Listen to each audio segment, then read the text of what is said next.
directeur de casting est là pour distribuer des rôles dans des fictions ou dans des films de pub. Ça veut dire qu'elle se met d'accord avec un metteur en scène pour proposer, faire gagner du temps et lui faire connaître des gens, bien sûr, des acteurs. Email, photo CV, plus petits mots personnalisés. Étant donné que je reçois 30 ou 40 mails par jour, je ne réponds pas, mais j'enregistre. Si le rapport entre la photo et son parcours me plaît, je classe ça dans un dossier qui correspond à son âge. Ce garçon-là, je ne lui accuse pas à réception de son courrier, parce que je passerai ma vie à faire ça, mais il reste dans mes fichiers. Si j'ai, pendant ce temps-là, un rôle qui lui correspond et dont j'ai le temps de m'occuper un peu en amont, je m'occupe de le rencontrer.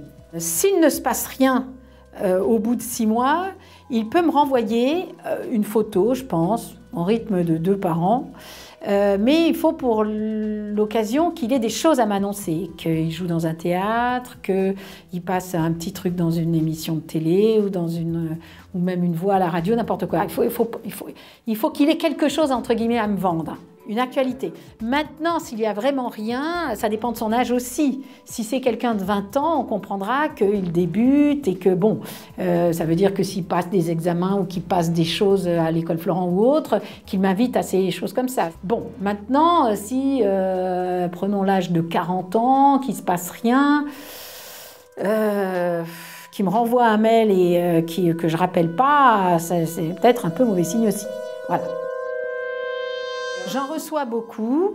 C'est difficile de les regarder, de les sortir. Ça veut dire que l'idéal, c'est les liens.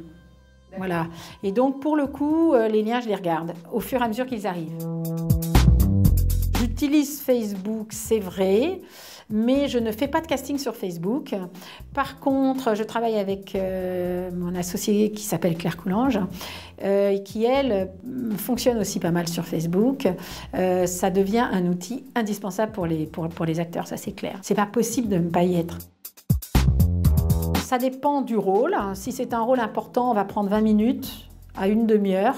Si c'est un rôle secondaire, je pense qu'on peut aller jusqu'à un quart d'heure, mais pas plus petit. Pour un long métrage, je peux avoir un à 2 mois, à 3 mois. Pour des séries télé, ça peut être du matin pour le soir ou sur le surlendemain, pour les rôles secondaires. Pour les rôles des séries télé récurrents, je peux avoir aussi pas mal de temps, mais dans ce cas-là, on voit beaucoup de personnes et d'acteurs. Le scénario, on en voit de moins en moins, par des soucis de confidentialité, je pense. Donc, on envoie un petit résumé de la scène avant, la scène et des indications sur son rôle, sur son caractère, sur la façon dont il est habillé, des choses qui comptent pour l'interprétation du passage. Le non-professionnalisme. Arriver en retard, pas savoir son texte, pas savoir se placer, perte de temps, quoi. Ah, c'est impossible de répondre à ça. En fait, il colle au personnage, point barre. Moi, je dirais ça, et c'est impalpable et c'est subjectif. Et c'est pourquoi c'est sympa ce métier. Ça dépend de la personne avant ou après, à la limite. Ça peut être relatif, la prestation de quelqu'un, malheureusement. Tu vas pas prendre que des blondes ou que des brunes. Il faut que les personnages ne soient pas similaires. On prend les premiers rôles et on choisit en fonction. On essaye de les prévenir. On essaye. Pour des castings de pub, en principe, on ne fait pas ça parce qu'on voit trop de monde. Pour des castings de fiction, quand même, on essaye de les tenir au courant. On rappelle systématiquement les agents et on envoie des petits SMS aux personnes qui ont investi beaucoup dans... Voilà.